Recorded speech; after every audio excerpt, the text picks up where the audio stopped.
إن الذين آمنوا وعملوا الصالحات كانت لهم جنات الفردوس نزلا خالدين فيها لا يبغون عنها حولا قل لو كان البحر مدادا لكلمات ربي لنفد البحر قبل أن تنفد كلمات ربي ولو جئنا بمثله مددا قل إنما أنا بشر مثلكم يوحى إلي أنما إلهكم إله واحد فمن كان يرجو لقاء ربه فليعمل عملا صالحا ولا يشرك بعبادة ربه أحدا.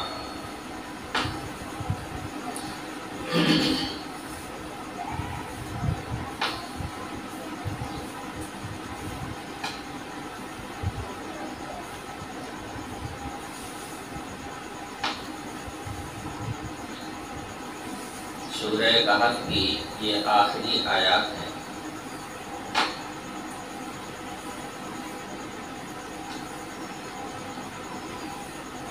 سورہ کہف کے شروع میں نے عرض کیا تھا کہ قریش مکہ نے جناب رسول اللہ صلی اللہ علیہ وسلم کے سامنے چند سوالات رکھے تھے جن کا جواب انہیں مطلوب تھا. اللہ پاک نے ان سوالات کے جواب میں پوری سورہ کہف رسول اللہ صلی اللہ علیہ وسلم کے سینے پر نازل فرمائی. اس کے اندر 111 آیتیں تھیں. حضور نے لوگوں کے سامنے پوری سورت کو پڑھ کر سنا دیا.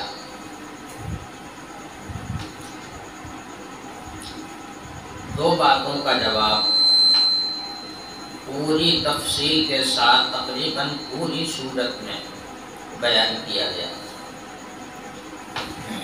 جو ظاہر ہے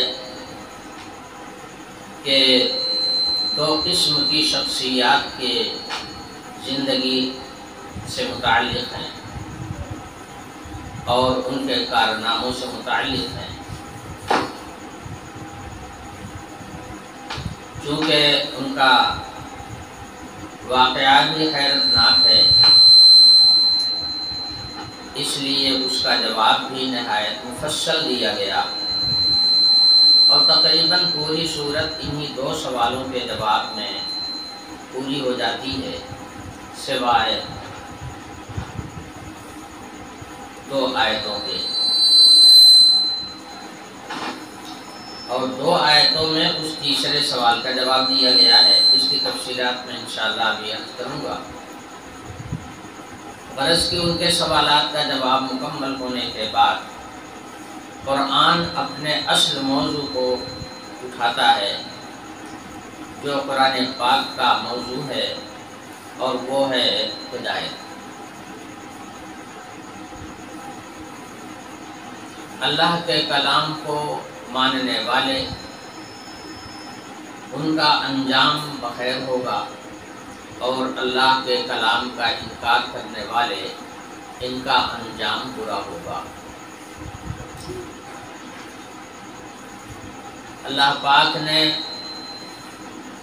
عالم آخرت میں 2 مقام بنائے ہیں، ایک ہے عالم جنت اور ایک ہے عالم جہنم.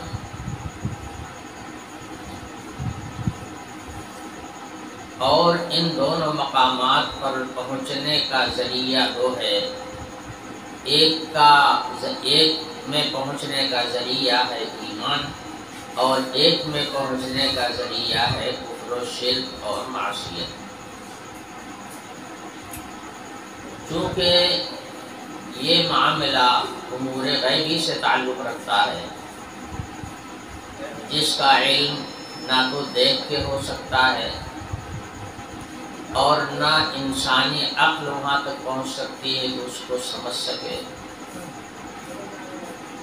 یہ غیبی چیزیں ہیں جو عقل سے بھی باہر کی ہیں، حواس کے بھی باہر کی ہیں، اس لیے آدمی اس کو نہ جان سکتا ہے اور نہ سمجھ سکتا ہے، مگر اللہ رب العالمین نے یہ دو مقامات بنائے ہیں اور دو قسم کے لوگوں کے لیے بنائے ہیں۔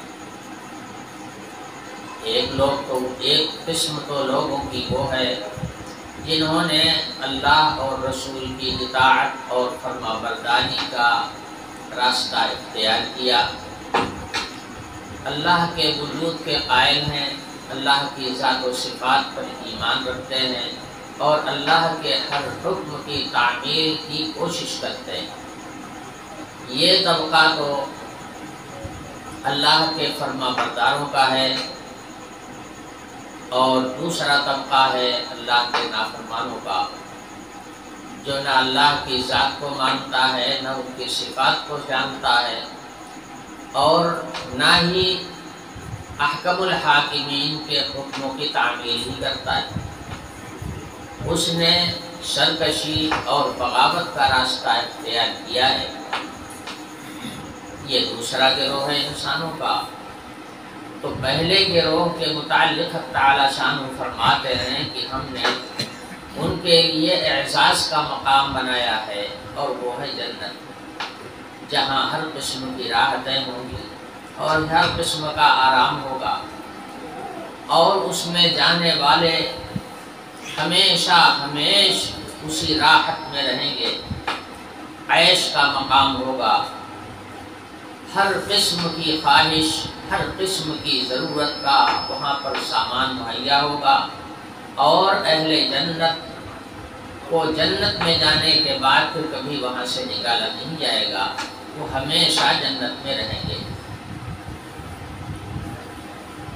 اور دوسرا طبقہ جو اللہ کے وجود کا ہی انکاری ہے، جبکہ عقلی اور آفاقی اور نفسیاتی دلائل اللہ کے وجود پر موجود ہیں، ان سب کے باوجود کہ عقل ملی ہوئی ہے، سمجھ ملی ہوئی ہے، پھر بھی اس سے کام نہیں لیتے اور اللہ کی نافرمانی کا راستہ اختیار کرتے ہیں، تو ان کے اوپر اللہ کا غضب متوجہ ہوگا، اور ایسے لوگوں کو دوزخ میں بھیج دیا جائے گا، جو تکلیف کا مقام ہوگا، جو اذیتوں سے بھرا ہوا ہوگا، جہاں جانے کے بعد آدمی آرزو کرے گا کہ کاش کہ میں دنیا میں پھر واپس بھیج دیا جاتا، مگر وہاں سے بھی نکلنا نصیب نہیں ہوگا، وہاں سے بھی جو اس میں ڈال دیا جائے گا وہ بھی وہاں سے کبھی نکالا نہیں جائے گا۔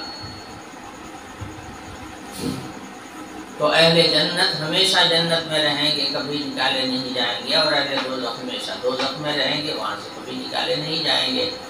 جو جہنمی ہیں اور کفر اور شرک اور معصیت کا راستہ اختیار کیا ہے۔ باقی وہ لوگ جنہوں نے ایمان اور اسلامی احکام اور ایمانی امور کو اختیار کیا، اس پر قائم رہے، مگر کبھی ان سے گناہ بھی سرزد ہوا، اور کوئی بڑا گناہ صادر ہو گیا جس سے منع کیا گیا ہے قرآن پاک کے اندر، تو ایمان تو تھا اور اطاعت اور فرما برداری کا جذبہ بھی تھا، مگر کوتاہی کی وجہ سے، غفلت کی وجہ سے یا نفسانی جذبات کی وجہ سے کوئی گناہ صادر ہو ہی گیا، اور گناہ بھی ایسا صادر ہوا جس سے اللہ پاک نے سختی کے ساتھ منع کیا ہے، تو پھر ایسے لوگوں کو سزا دی جاتی ہے۔ تو یہ لوگ سزا بھگتنے کے لیے دوزخ میں جائیں گے ضرور، مگر وہاں سے بعد میں پھر نکال لیے جائیں گے، اس لیے کہ ان کے اندر ایمان کا نور موجود ہوگا۔ گویا اس طرح سے وہ دوزخ میں جائیں گے جیسے کسی چیز کو بھٹی میں ڈال کر کے صاف کیا جاتا ہے، تو صفائی کے لیے وہاں بھیجے جائیں گے۔ اب یہ امور جو ہیں یہ تعلق رکھتے ہیں غیب سے، یعنی بن دیکھے ہیں، جن کو نہ آدمی کی نگاہیں دیکھ رہی ہیں اور نہ اس کے متعلق کچھ وہ سمجھ ہی سکتا ہے۔ ظاہر ہے کہ اب اگر اس کی رہنمائی کے لیے کوئی رہنما نہ بھیجا جائے گا اور کوئی قانون نہیں آئے گا، اور کوئی اس کا علم نہیں اتارا جائے گا تو پھر انسان کی تو سمجھ سے باہر کی چیز ہے، وہ اس کو جان ہی نہیں سکتا۔ اس لیے قرآن کا جو اصل موضوع ہے وہ یہی ہے کہ امور غیبیہ سے لوگوں کو واقف کرایا جائے، تاکہ کل جب وہ مصیبت میں پڑیں تو یہ نہ کہہ سکیں کہ کیا بتائیں، ہمیں پتہ نہیں تھا، ہمیں معلوم نہیں تھا۔ اس لیے اللہ نے ہدایت کے لیے اپنا کلام بھی بھیج دیا اور اپنے رسولوں کو بھی بھیج دیا، جو کھول کھول کر کے اللہ کے کلام کو سمجھا دیتے ہیں، بتا دیتے ہیں۔ اب بات پوری ہو گئی، حجت پوری ہو گئی۔ اگر پلیٹ فارم پر اعلان ہو رہا ہو کہ جن لوگوں کو ٹرین میں سفر کرنا ہے ان کو ٹکٹ لینا پڑے گا، اے سی میں سفر کریں گے تو اس کا ٹکٹ لینا پڑے گا، جنرل ڈبے میں سفر کریں گے تو اس کا ٹکٹ لینا پڑے گا، پہلے تو اعلان ہوتا رہا ہوگا، لیکن اب اعلان کی جگہ پر، اعلان کرنے کی جگہ پر اعلان لکھا ہوا ہوتا ہے، اور اب تو لکھا ہوا بھی نہیں ہوتا، اس لیے کہ ہر آدمی جان گیا ہے کہ ایسا ہی ہے، یہ ہے اصول۔ اب کوئی آدمی جنگل کا رہنے والا پلیٹ فارم پر پہنچ جائے اور یہ جانتا ہو کہ گاڑی ہمیں جہاں ہم جانا چاہتے ہیں وہاں جائے گی، اور اس میں جا کر سوار ہو جائے، نہ وہ ٹکٹ لے، نہ وہ اس کے ضابطوں کی تکمیل کرے، اور ایسے ہی ٹرین آوے سب کو چڑھتا ہوا دیکھ کر جا کے ٹرین میں سوار ہو جائے، تو آپ بتائیے کہ کیا راستے میں ٹی ٹی جب ملے گا تو اس کو بخش دے گا؟ یا منزل پر پہنچنے کے بعد میں جب وہاں ٹکٹ چیک ہو رہا ہوگا ہر اترنے والے کا، ہر مسافر کا، تو کیا وہ بغیر ٹکٹ کا دیکھ کر کے چھوڑ دے گا؟ اب اگر وہ یہاں وہاں یہ کہنے لگے کہ کیا بتائیں ہمیں تو پتہ ہی نہیں تھا، تو کہے گا پتہ کیوں نہیں تھا؟ جب اس کا بڑا سا اعلان وہاں پر لکھا ہوا موجود تھا، جتنے مسافر تھے سب ٹکٹ لے رہے تھے، تو تمہاری کھوپڑی میں نہیں آیا کہ تو بھی ٹکٹ لے لے، یا لوگوں سے معلوم کر لے کہ ضابطۂ ریل کیا ہے؟ چونکہ حجت پوری ہو چکی ہے، اس لیے اب وہ سزا سے بچنے والا نہیں ہے، یقینی طور پر اس کو سزا ہوگی۔ تو جو امور غیبی ہیں جن کو آدمی نہ حواس سے سمجھ سکتا ہے اور نہ عقل اور سمجھ سے اس کو سمجھ سکتا ہے، تو ضروری ہے کہ پہلے اس کا اعلان آ جائے، ضروری ہے کہ پہلے وہ علم اتار دیا جائے، لوگوں کو اس سے آگاہ کر دیا جائے، تاکہ کل یہ نہ کہہ سکے کہ ہمیں تو پتہ ہی نہیں تھا۔ اس لیے قرآن پاک کا جو اصل موضوع ہے وہ یہی ہے، اسی کا نام ہے ہدایت، اسی کا نام ہے رہنمائی۔ تو قرآن پاک کا نزول رہنمائی کے لیے ہوا، انبیاء علیہ السلام آئے تو رہنمائی کے لیے آئے، حق کا راستہ دکھائیں اور ناحق سے منع کریں، بس یہی موضوع ہوتا ہے انبیاء علیہ السلام کا، اور یہی موضوع ہوتا ہے کتاب اللہ کا۔ اس لیے ان کے ان سوالات کا جواب دینے کے بعد آخر میں قرآن اپنے اصل موضوع پر آتا ہے اور کہتا ہے کہ افحسب الذین کفروا ان یتخذوا عبادی من دونی اولیاء، جو لوگ کفر میں مبتلا ہیں، اللہ کے وجود کے، اللہ کی ذات و صفات کے انکاری ہیں، اور انہوں نے اللہ کی مخلوق کو اپنا معبود بنا لیا، خالق کو چھوڑ کر مخلوق کو اپنا معبود بنا لیا ہے، تو کیا وہ سمجھ رہے ہیں وہ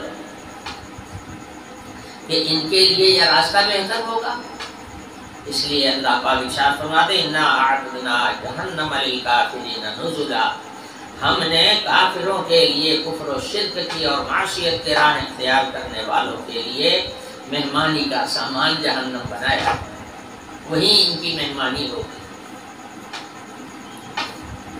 یہ مہمانی اسی معنی میں ہے جیسے اپنے یہاں جب کوئی آدمی قصور کرتا ہے، کوئی بچہ قصور کرے، بڑا قصور کرے، اور اس کے بعد اس کا جو گارجین ہو وہ پکڑتا ہے، اور پکڑنے کے بعد کہتا ہے کہ آؤ ہم تمہاری مہمانی کر دیتے ہیں، آؤ ہم تمہاری مہمانی کر دیتے ہیں۔ تو مہمانی کیسی ہوتی ہے؟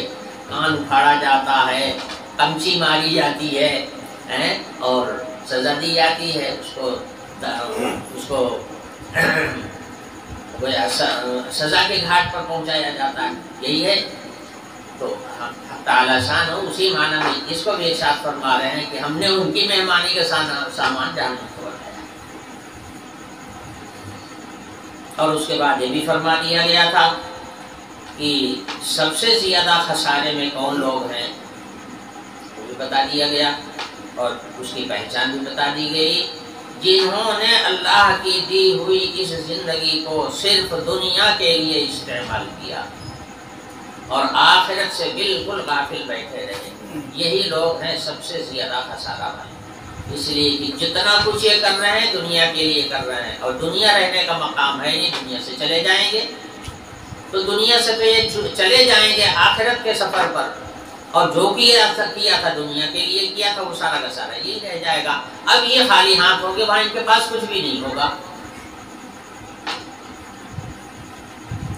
پھر ان کی ایک پہچان بھی بتائی گئی کہ ایسے لوگ وہ ہوتے ہیں جو اللہ کا، اللہ کی آیتوں کا، اللہ کے کلام کا، اللہ کے احکام کا انکار کرتے ہیں، اور اللہ سے کل آخرت میں اللہ کے سامنے پیش کیے جانے کا بھی وہ یقین نہیں رکھتے، اس کا بھی وہ انکار کرتے ہیں، بلکہ اوپر بڑھ کر کے اس کا ٹھٹھا اور مذاق بھی کرتے ہیں۔ یہ ہے ان کی پہچان۔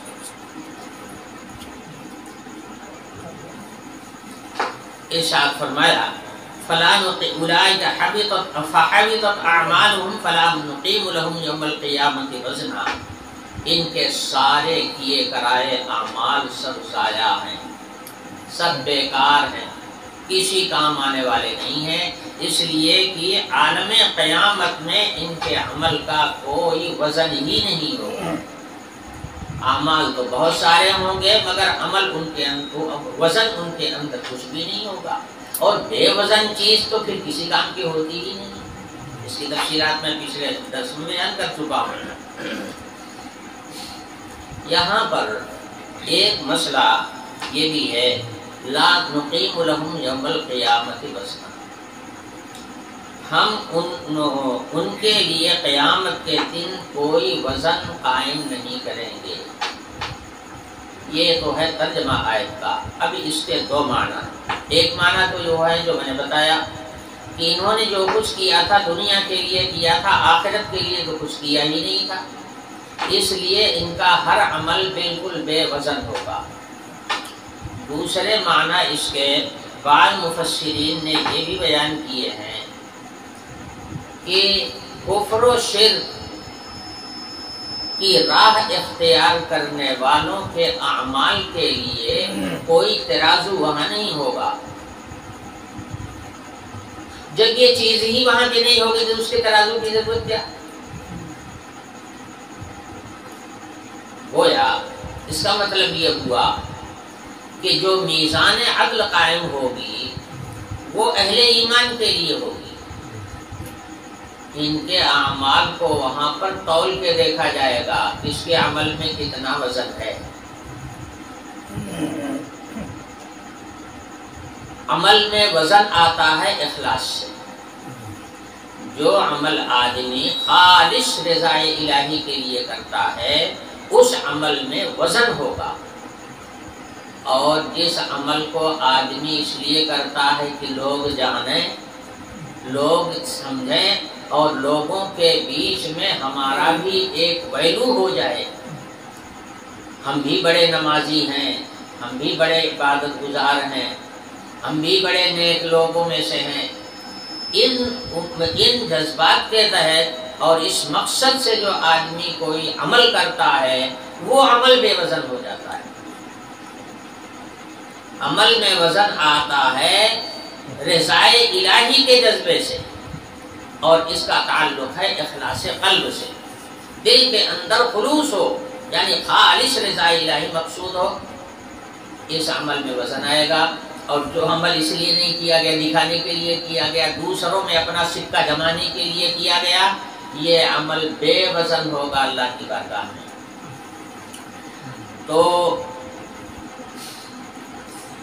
اب ظاہر ہے کہ جو کفر و شرک کی راہ اختیار کرنے والے لوگ ہیں ان کا جب اللہ کی ذات پر یقین ہی نہیں تو پھر اخلاص کہاں سے آئے گا؟ نتیجہ یہ ہوگا کہ ان کے عمل میں بھی کوئی وزن نہیں ہوگا، اور پھر یہ دنیا کے لیے انہوں نے جو کچھ کیا تھا اور وہ ہے عالم آخرت، تو دنیا میں جو کیا تھا دنیا میں رہ گیا، اب آپ پہنچ گئے عالم آخرت میں، وہاں آپ کے پاس کچھ ہی نہیں ہے، خالی ہاتھ ہے، تو پھر تولا کیا جائے گا؟ اور ایمان والے لوگ تو اللہ کی ذات و صفات کا یقین رکھتے ہیں، اللہ کے احکام کی تابعداری کا جذبہ رکھتے ہیں، اور ان کی فرما برداری کے لیے اپنے آپ کو پیش کرتے ہیں، اپنی گردن جھکا کے رکھتے ہیں اللہ کے حکم کے سامنے، مگر کبھی کوئی کوتاہی ہو بھی جاتی ہے، کبھی کوئی غلطی ہو بھی جاتی ہے، ہمیشہ اللہ کے لیے کرتے تھے اور کبھی دل میں آ گیا کہ آج لوگوں کو دکھانے کے لیے اس کام کو کر دو تاکہ میرا سکہ جم جائے لوگوں کے بیچ میں، تو کبھی ایسا بھی ہو سکتا ہے۔ تو اہل ایمان کا جو عمل ہوگا وہ اس قابل ہوگا کہ اس کو جانچا جائے،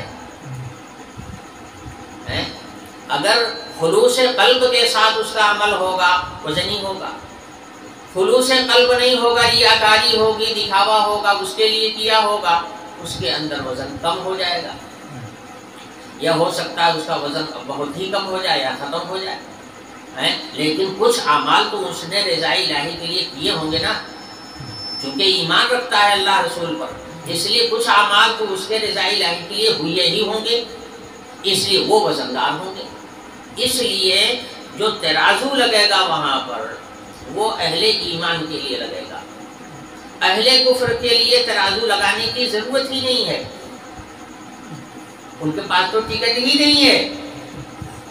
ارے بھائی سامان کی جھرتی لی جائے، ساتھ میں ہونے والے لوگوں کی جانچ کی جائے کہ جتنا ٹکٹ ہے اتنا ہی سامان ہے، جتنا ٹکٹ ہے اتنا ہی نفر ہے، یا کچھ زیادہ تو نہیں ہے۔ کبھی کبھی ایسا ہوتا ہے کہ آدمی ایک ٹکٹ لیتا ہے اور بچے 2-3 ساتھ میں لے لیتا ہے، کچھ بالغ کے بلوغ کے قریب ہوتے ہیں، کچھ چھوٹے ہوتے ہیں، اور سوچتا ہے کہ میں نے ایک ٹکٹ لے لیا اسی میں سب پار ہو جائیں گے، تو ٹی ٹی راستے میں آ کر کے اس کی جانچ کرتا ہے کہ جتنے کا ٹکٹ ہے، جس کلاس کا ٹکٹ ہے اسی میں سفر کر رہا ہے، اتنے ہی ضابطے کے مطابق سفر کر رہا ہے یا اس کے خلاف ورزی کر رہا ہے، یہی جانچنے کے لیے تو درمیان میں ٹی ٹی آتا ہے۔ اور جس آدمی کو دیکھا اس کے پاس ٹکٹ ہی نہیں ہے تو اس کے سامان کی کیا دھرتی لے گا اور اس کے ساتھیوں کو کیا پوچھے گا؟ بس اس کے لیے تو یہی کافی ہے کہ تیرے پاس ٹکٹ نہیں ہے، بس یہی جرم سب سے بڑا جرم ہے کہ بے ٹکٹ تو سفر کر رہا ہے، بس اس سے کوئی سوال نہیں، کوئی جواب نہیں، ٹکٹ نہیں، بس ایک سوال کافی ہے کہ ٹکٹ اس کے پاس نہیں ہے، اٹھا کر کے لے جا کر کے جیل میں ڈال دے گا، جرمانہ اوپر سے عائد کر دے گا۔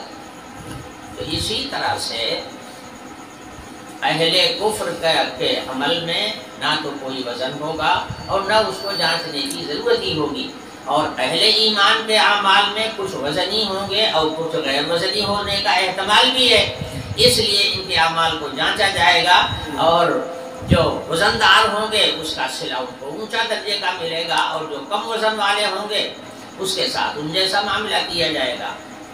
تو بعد فَلَا نُقِيمُ لَهُمْ يَوْمَ الْقِيَامَةِ وَزْنًا کا ایک مفہوم یہ بھی ہے،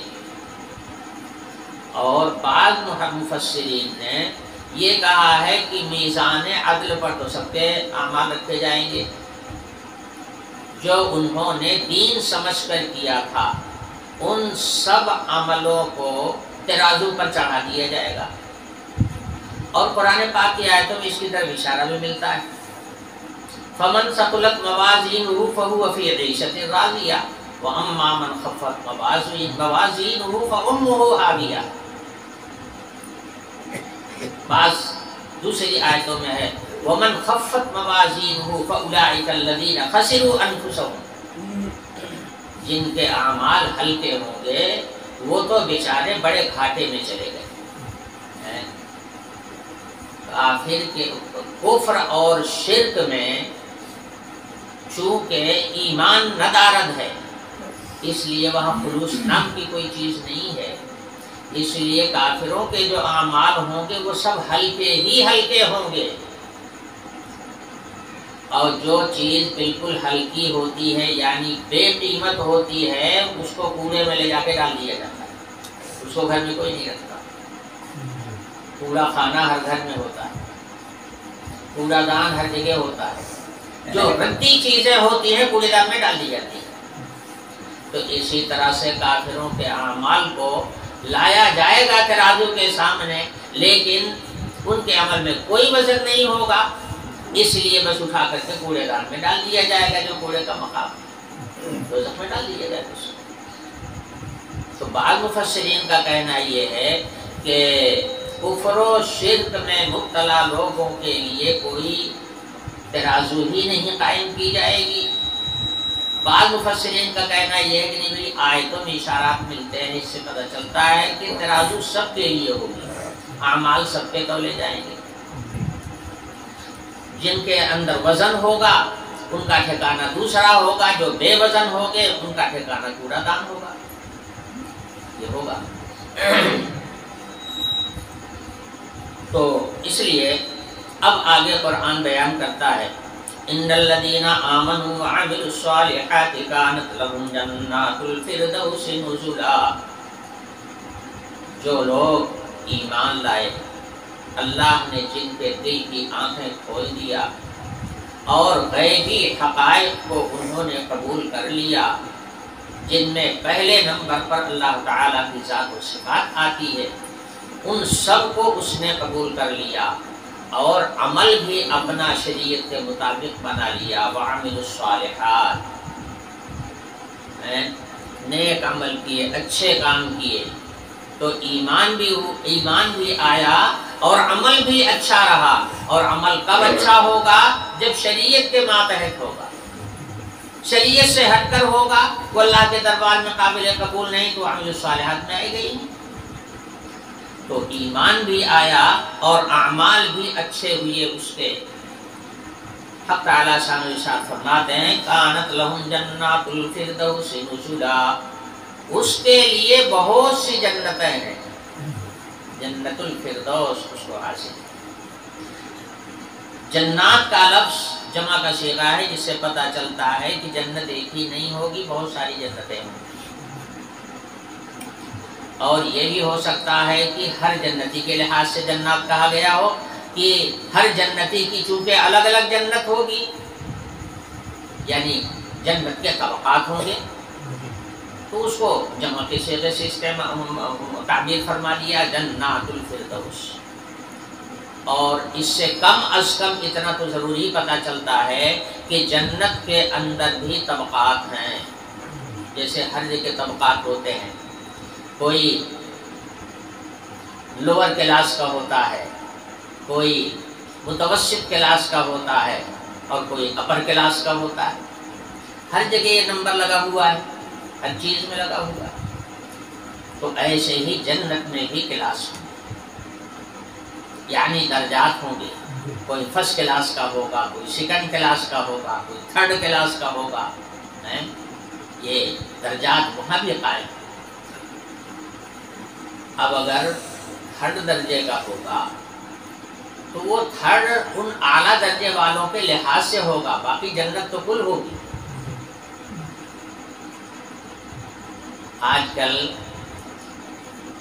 پہلے تو چلتا تھا, ریل میں جو ڈبے لگتے تھے, ایک جنرل ڈبہ ہوتا تھا اور ایک ریزرویشن ڈبہ ہوتا تھا. یہ دو کلاس ہوتے تھے. اور ایک تیسرا بھی تھا, وہ سیٹنگ والا تھا. تین درجات پہلے بھی تھے.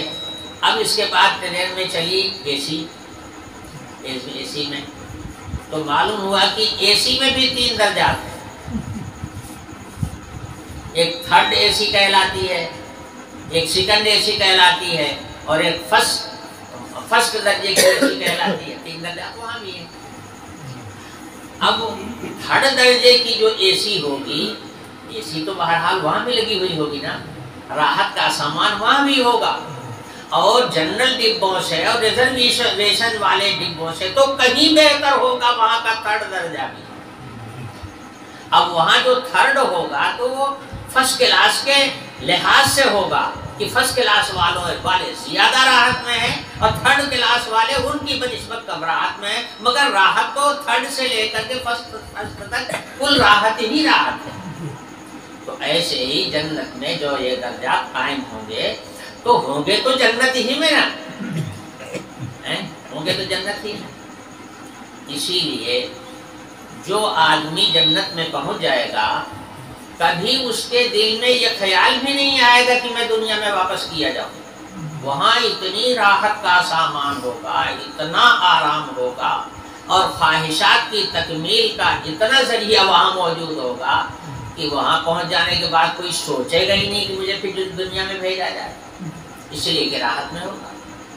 اور اہل جہنم کا قصہ قرآن پاک کی آیات میں آیا ہے، جو لوگ جہنم میں جائیں گے وہ پہنچتے ہی اللہ تعالیٰ سے رونا شروع کریں گے، رب العالمین ہمیں ایک دفعہ دنیا میں بھیج دیجیے، اب آئندہ ایسی کوتاہی نہیں کروں گا، ایک دفعہ ہمیں دنیا میں بھیج دیجیے بس۔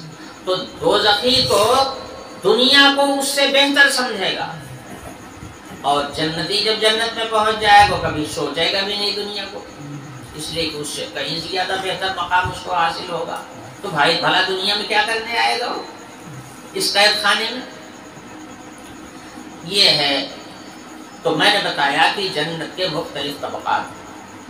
ایک طبقہ ہے جنت کا جس کو جنت الفردوس کہا جاتا ہے۔ حضور اکرم صلی اللہ علیہ وسلم نے ارشاد فرمایا جب تم اللہ تعالیٰ سے جنت مانگا کرو تو جنت الفردوس مانگا کرو، اس لیے کہ یہ جنت کا اعلیٰ مقام ہے، اس کے اوپر صرف عرش رحمان ہے، باقی جنت کا جو اونچا سے اونچا درجہ ہے وہ جنت الفردوس ہے۔ اس لیے جب اللہ سے مانگا کرو، جنت مانگا کرو تو جنت الفردوس مانگا کرو۔ یہ ہے جنات الفردوس نزلا، ان کی مہمانی کا مقام جو ہے اللہ تعالیٰ نے جنت الفردوس کو بنایا ہے۔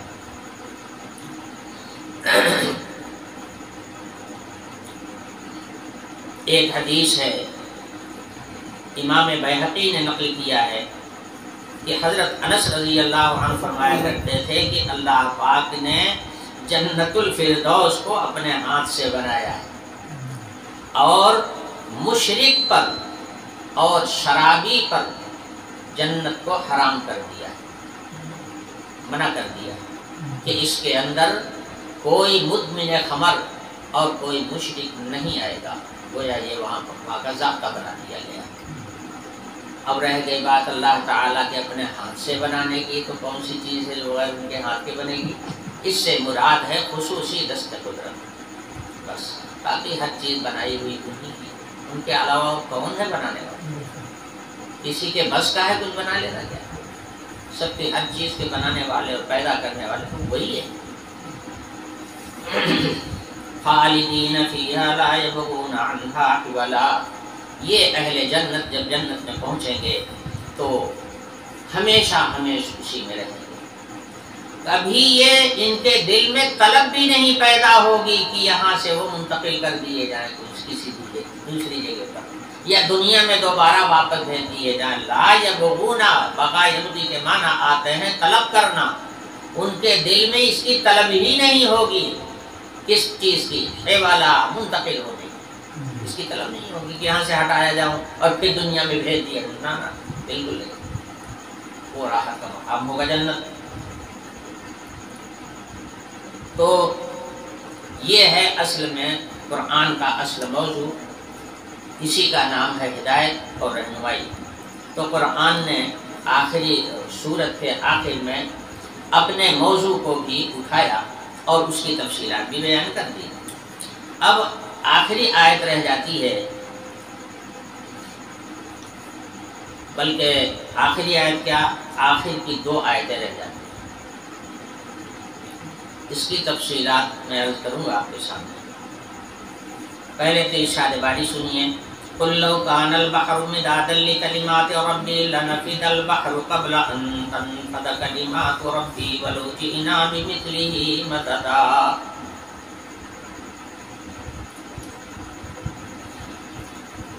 یہ ہے آیت۔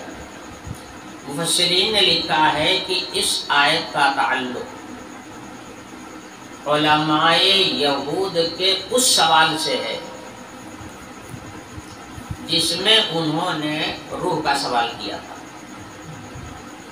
اس کا تعلق یسألونک عن الروح سے ہے. پہلے تو یسألونک عن الروح میں کیا کہا گیا ہے اس کو سمجھیے.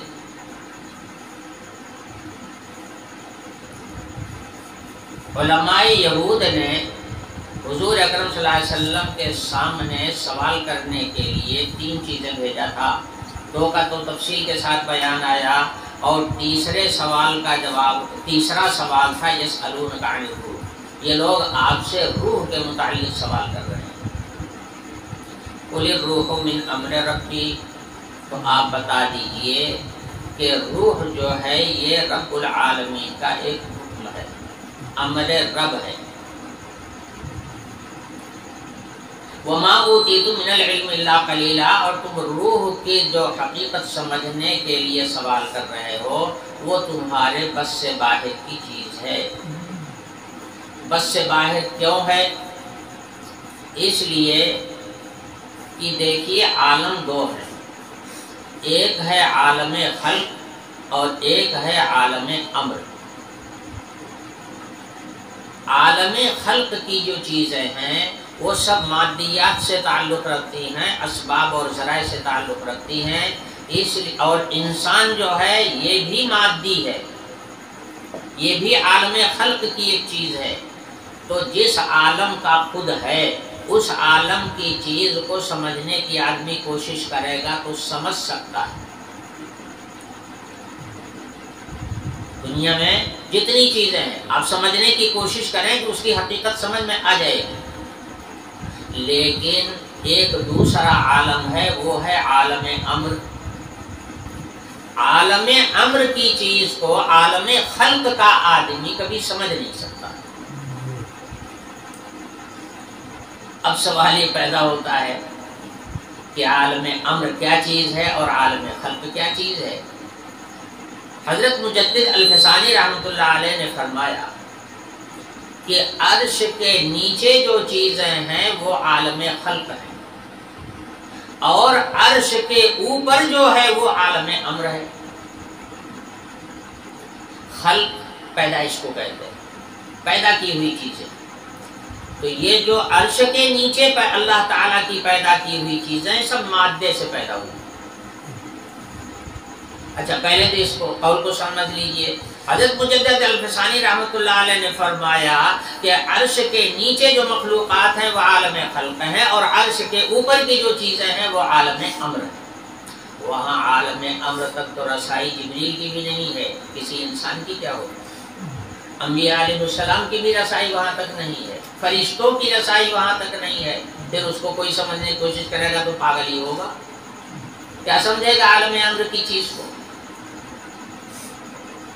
شیخ محی الدین ابن عربی جو شیخ اکبر کے نام سے مشہور ہے، وہ فرماتے ہیں کہ جن چیزوں کو اللہ پاک نے مادے سے پیدا فرمایا ہے وہ چیزیں عالم خلق ہیں، اور جن چیزوں کو اللہ تعالی پیدا کرتے ہیں بغیر مادے کے وہ ہے عالم امر.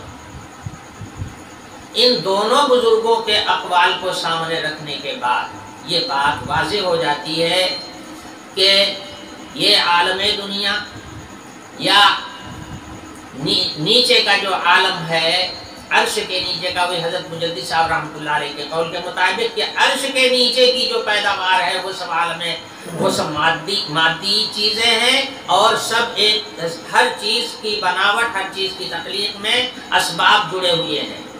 اور جو چیزیں کسی اسباب اور ذرائع کے ساتھ جڑی ہوئی ہوتی ہیں آدمی جب کھوج لگاتا ہے تو ان اسباب و ذرائع کا پتہ چل جاتا ہے، اور جب اسباب و ذرائع کا پتہ چل جاتا ہے تو اس کا سمجھنا آسان ہو جاتا ہے.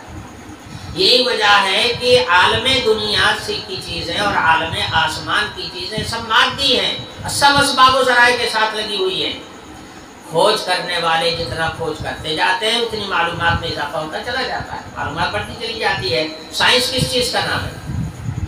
سائنس اسی چیز کا نام ہے کہ اللہ پاک نے جو عالم میں چیزیں پیدا کی ہیں اس کے اسباب اور ذرائع کو آدمی تلاش کرتا ہے. تلاش کرنے کے بعد جب اس کی حقیقت سمجھ میں آ جاتی ہے تو پھر اس سے فائدہ اٹھاتا ہے اور اس کی نقل کر کے دوسرے سامان تیار کرتا ہے, دوسری چیزیں تیار کرتا ہے.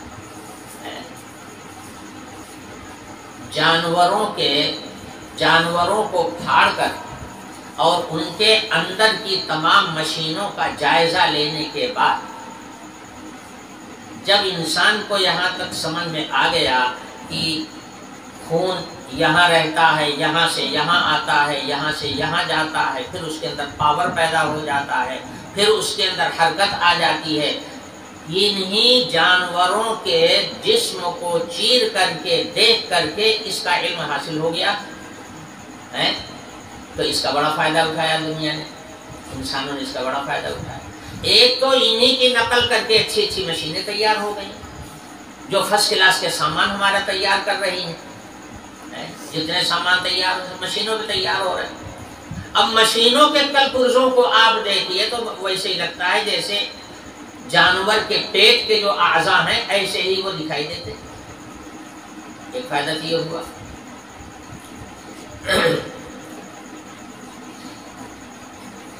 تو سامان بھی تیار ہونے لگا اور راحت کی چیزیں بھی آ گئی, نقل ہو گئی, نقل سے سامان تیار. اب دیکھیے ہوائی جہاز بنا ہے, ہوائی جہاز کی شکل مچھلی جیسی ہے, مچھلی جیسی.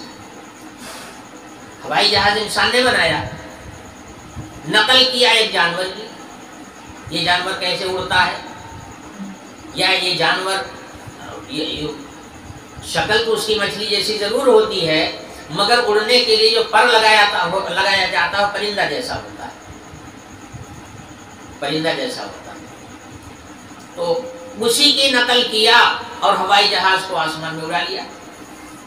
تو سامان بھی تیار کر لیا, مشین بھی تیار کر لیا نقل کر کے, اور پھر اس کے اوپر سے اس کا فائدہ مل رہا ہے.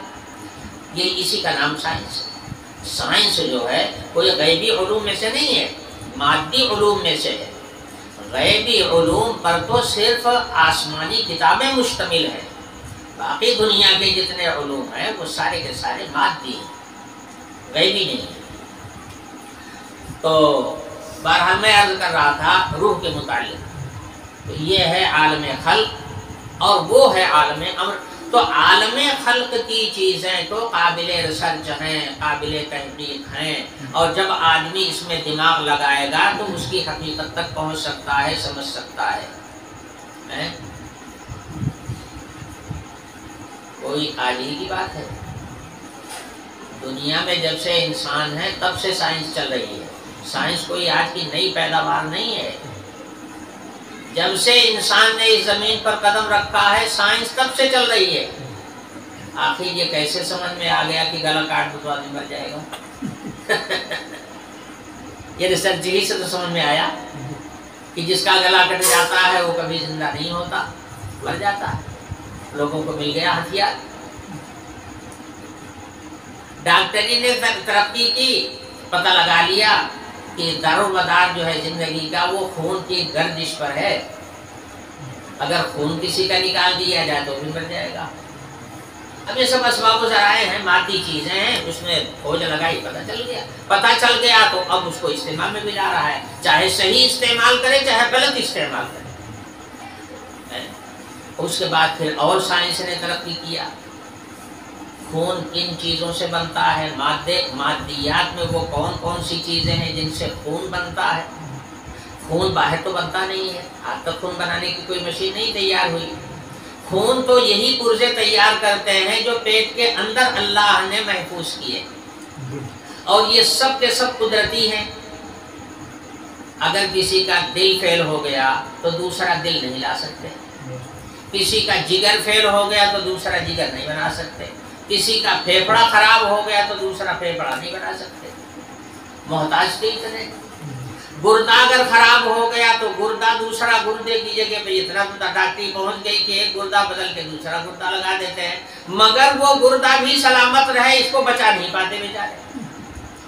کہتے ہیں ایک اگر دوسرے کا گردہ لگایا گیا تو زیادہ سے زیادہ 10 سال چل جائے گا، اس کے بعد تو ختم ہی ہونا اس کو، اب موت سے نہیں روک پاتے، تو نہ دوسرا پرزہ بنا سکتے ہیں، اور جو بناتے ہیں اس کے اندر اتنی طاقت بھی نہیں ہوتی۔ اب یہ دل کے فیل ہو جانے کے بعد میں جو بائی پاس سرجری کی جاتی ہے، اس میں ایک مشین لگائی جاتی ہے اندر، تو ڈاکٹر لوگ خود ہی بتا دے بھیا اس کا پاور زیادہ سے زیادہ 10-12 سال رہے گا، اور شاید ہر 5 سال پر اس کو بدلوانا پڑتا ہے، یا کیا کرنا پڑتا ہے، اس کو دکھلانا پڑتا ہے، یہ بھی کرنا پڑتا ہے، اور ڈاکٹر پہلے ہی بتا دے بھیا 10 سال، اس کے آگے نہیں چلے گی۔ تو کہاں ہوا وہ دل کا قائم مقام؟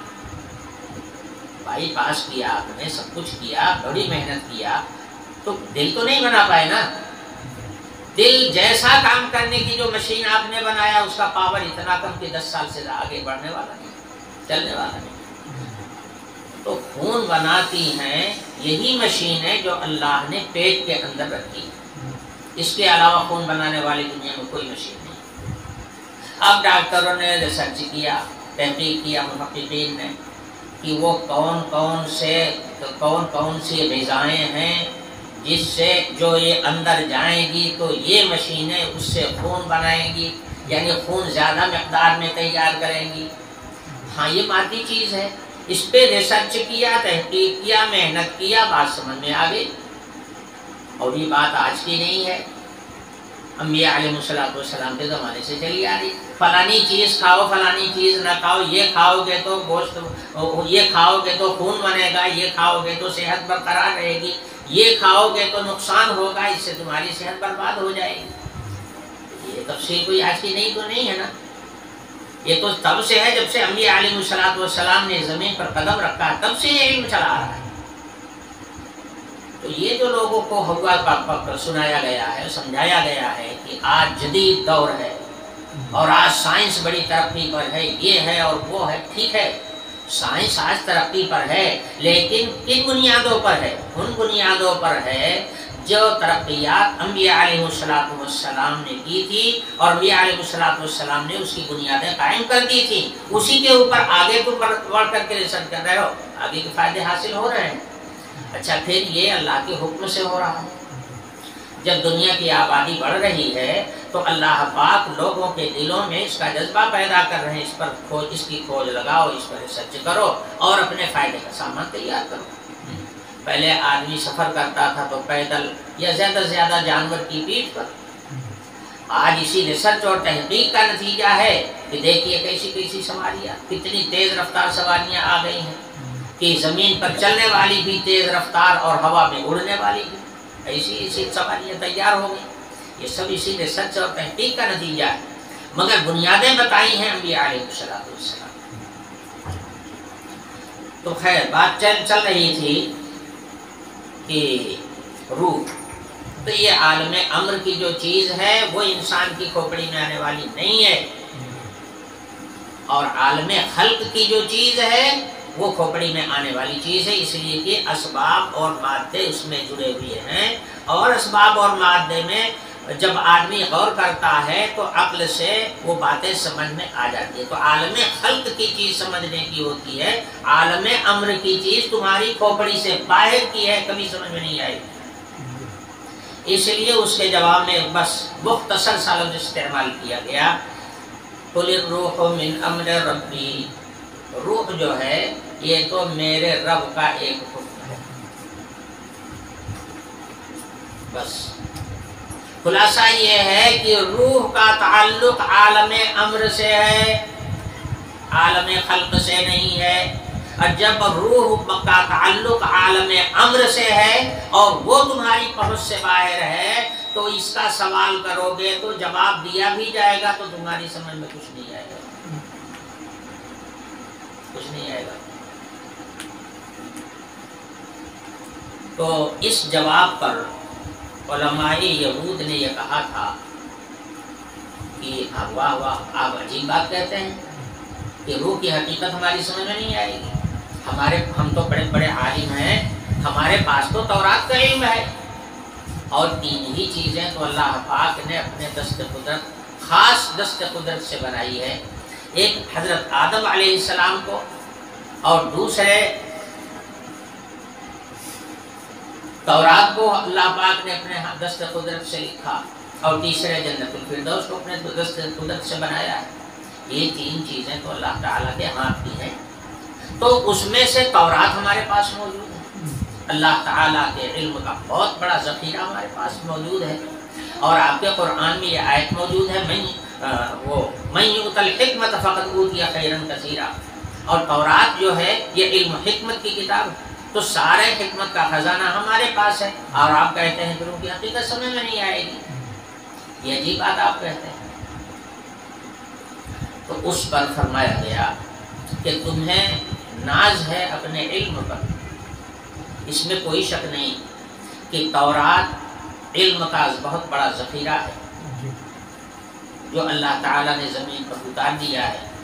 جن لوگوں کے پاس اس کا علم ہے بہت علم ہے، فی نفسی ہی بہت علم ہے، بالکل صحیح ہے. لیکن اگر تم تورات کے علم کو یا اپنے علم کو یا دنیا بھر کے سارے علوم کو اللہ کے علم کے مقابلے میں لا کے کھڑا کرو گے تو تمہارے علم کی کوئی حقیقت نہیں ہے. اس ساری کائنات کے علم کی کوئی حقیقت نہیں ہے. رب العالمین کا علم تو سمندر ہے. ساری دنیا کا علم سمیٹ لو اور اللہ کے علم کے مقابلے میں پیش کرو تو اس کی بنیاد بس اتنا ہی ہے جیسے سمندر میں ایک پرندہ چونچ مارے اور اس چونچ میں جتنا پانی آوے بس اتنی ہی مقدار کا علم ہے جو ساری دنیا میں ہچکولے لے رہا ہے.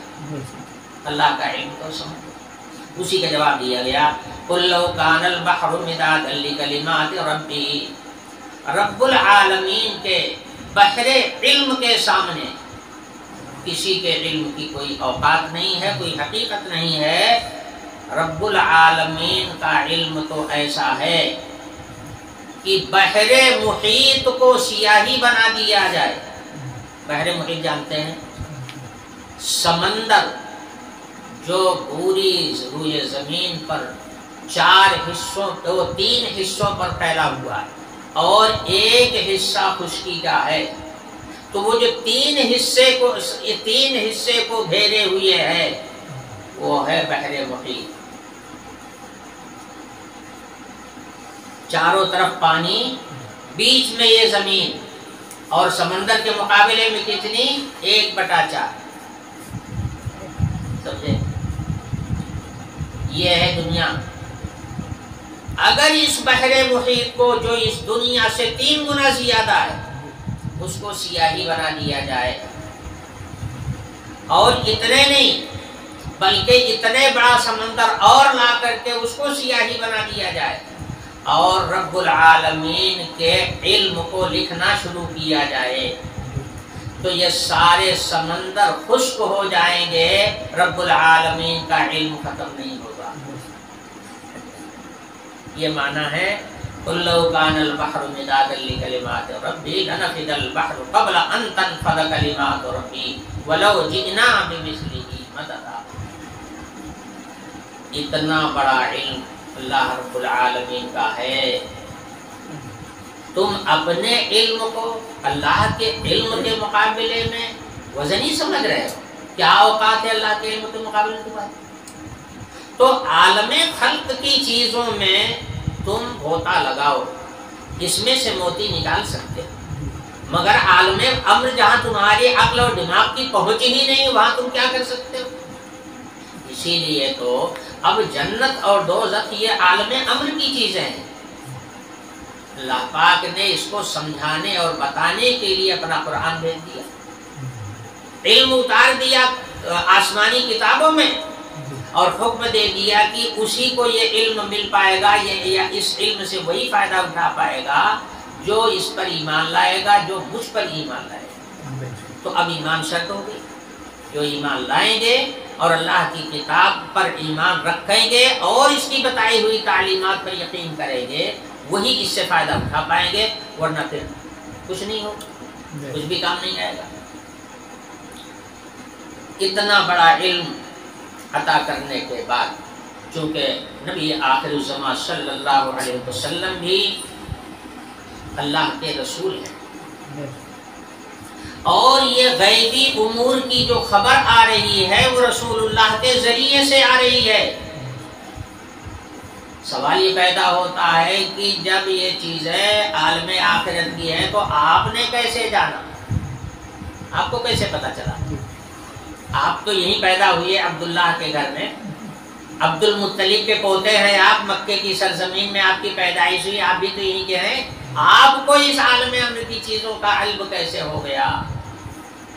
اس کا جواب ارشاد فرمائے گا، قل انما انا بشر مثلکم یوحی الی انما الہکم الہ واحد،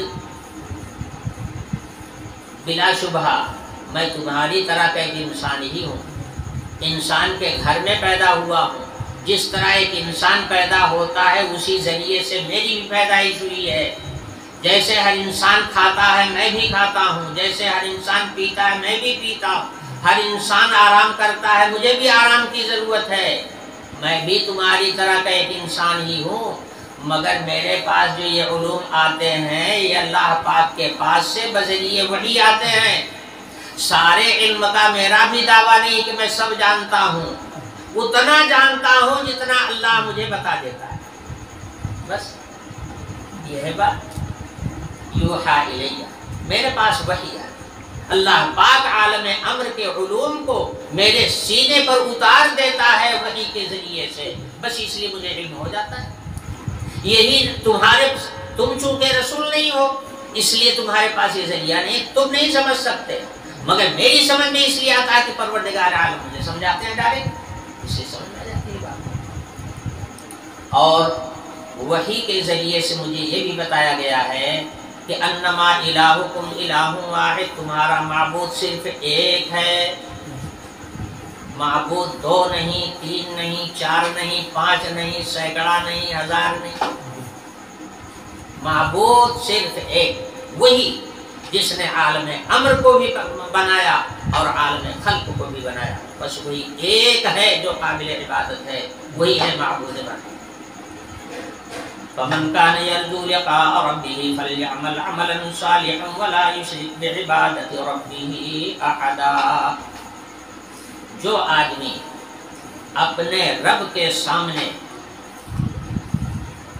اچھی حالت میں جانے کا امیدوار ہو یا آرزو مند ہو تو اسے چاہیے کہ نیک اعمال دنیا میں کرے، اچھا عمل دنیا میں کرے، برائیوں سے اپنے آپ کو بچائے، اور سب سے بڑی بات بنیادی طور پر یہ ہے کہ لا یشرک بعبادت ربہ احدا، اپنے رب کی عبادت میں کسی کو حصے دار نہ بنے، رب کی عبادت جو ہے خالص اسی کے لیے ہو، اس میں کسی قسم کی ملاوٹ نہ کرے، کسی قسم کی حصے داری کسی کے لیے نہ بنائے، صرف اسی کی ذات کو معبود بنائے، اس میں شرک کی آمیزش ہرگز نہ ہو، یہ ہے بنیاد۔ اس لیے کہ جب شرک کی آمیزش ہو گئی تو پھر عمل صالح کبھی ہو ہی نہیں سکتا۔ عمل کے صالح ہونے کے لیے ضروری ہے کہ آدمی شرک کی نحوست سے بچے، ورنہ شرک اتنی منحوس چیز ہے، اتنی نجس چیز ہے کہ جس چیز میں یہ شامل ہو جائے گی اسی کو گندا کر دے گی۔